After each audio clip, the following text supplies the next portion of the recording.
السلام علیکم ورحمۃ اللہ وبرکاتہ۔ بسم اللہ الرحمن الرحیم۔ عزیز طلبہ، بہشتی زیور کے آج کے سبق میں ہم شادی بیاہ کی رسموں میں سے رسم نمبر 31 سے پڑھنے لگے ہیں۔ توجہ کیجیے۔ یہ بھی ایک رسم ہے کہ دلہا کے لیے گھر سے شکرانہ وغیرہ بن کر آتا ہے، وہ پھر رکابیوں وغیرہ میں ساری باراتیوں میں تقسیم کیا جاتا ہے، اور اگر تو یہ بنا ہوا ہو تو وہ بڑی مبارک بات سمجھی جاتی ہے، اور اگر یہ نہ ہو تو یوں سمجھا جاتا ہے جیسے شادی میں کوئی برکت ہی نہیں ہے، تو یہ شرک ہے، اس سے بچنا چاہیے۔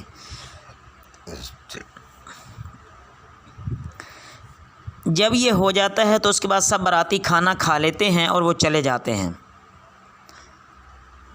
لڑکی والوں کے گھر سے دلہا کے لیے پلنگ وغیرہ سجا کر بھیجا جاتا ہے،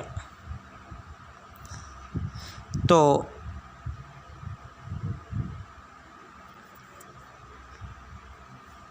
اس وقت اس بیچارے کو اس پر بیٹھنے کا موقع ملتا ہے۔ اب باقی باراتی فضول ہیں، اب صرف اس کی خاطر مدارت ہوتی ہے۔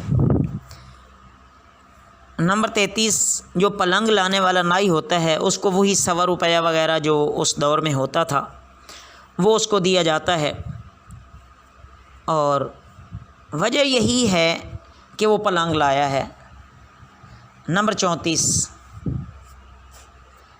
پچھلی رات میں ایک شکرانہ بھیجا جاتا ہے، اس کو بارات کے سب لڑکے مل کر کھاتے ہیں، چاہے ان کو بد ہضمی ہی کیوں نہ ہو جائے، وہ چاہے کھا سکیں یا نہ کھا سکیں، لیکن ان کو پیش کیا جاتا ہے، وہ کھائیں لازمی۔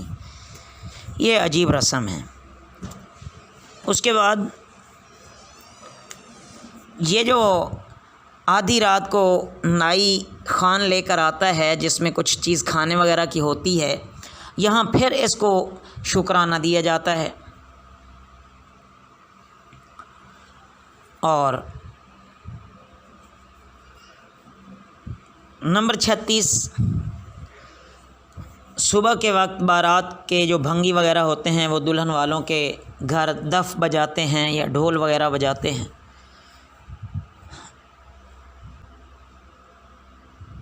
تو اس سے بھی وہی شان و شوکت اور تفاخر مقصود ہے۔ حدیث شریف میں تو اس کی واضح طور پر ممانعت آئی ہے، جو دف کی کسی حد تک اجازت ہے آج وہ کہاں ہے۔ نمبر 37، دلہن والوں کی طرف جو بھنگی ہوتا ہے وہ گھوڑوں کی لید وغیرہ بھی اٹھاتا ہے، صفائی بھی کرتا ہے وغیرہ وغیرہ، وہ اس طرح کے کام اس سے جبراً کروائے جاتے ہیں۔ نمبر 38، دلہن والوں کی جو ڈومنیاں ہوتی ہیں وہ دلہن کو پان کھلانے آتی ہیں، اس کو بھی انعام دینا پڑتا ہے۔ نمبر 39، اس کے بعد نین دلہن کا سر گوندھ کر کنگھی کو ایک کٹورے میں رکھ کے لے جاتی ہے، اور اس کو سر بندھائی وغیرہ کے نام پر پھر کچھ نہ کچھ دینا پڑتا ہے۔ نمبر 40، اس کے بعد کمینوں کے انعام کی فرد دلہن وغیرہ کی طرف جو کمینوں کو انعام وغیرہ دیا جاتا ہے اس کی فرد دلہن والوں کی طرف سے تیار ہو کر دلہا والوں کو دی جاتی ہے، وہ خواہ اس کو تقسیم کر دے یا یک مشت دلہن والوں کو دے دے۔ یہ بھی عجیب ہے، اس میں بھی وہی جبر لازم آتا ہے۔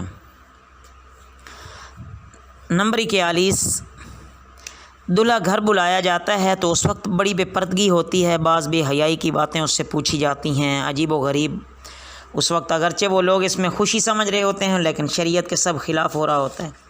نمبر 42، اگر بہت ہی غیرت کا کام لے لیا جاتا ہے تو اس کا جناب رومال گھر میں منگوایا جاتا ہے، اور اس وقت سلامی کا جو روپیہ وغیرہ نیوتے میں آتا ہے وہ جمع کر کے دلہا کو دیا جاتا ہے۔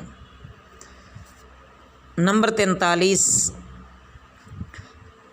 اس سے ڈومنی اور نین کا حق 8 آنے کے بقدر نکالا جاتا ہے۔ اتنا ان کو اللہ کی طرف سے جو زکوٰۃ کا 40واں حصہ فرض ہے وہ سمجھ نہیں آتا، یہاں 8 آنے نکالنے بہت ضروری ہیں، یہ بھی خلاف شرع ہے۔ نمبر 44، کھانے سے فراغت کے بعد جہیز کی تمام چیزیں مجمع عام میں لائی جاتی ہیں اور ہر ایک کو جناب دکھائی جاتی ہیں، زیور کی فہرست سنائی جاتی ہے، یہ ساری کی ساری شہرت ہے۔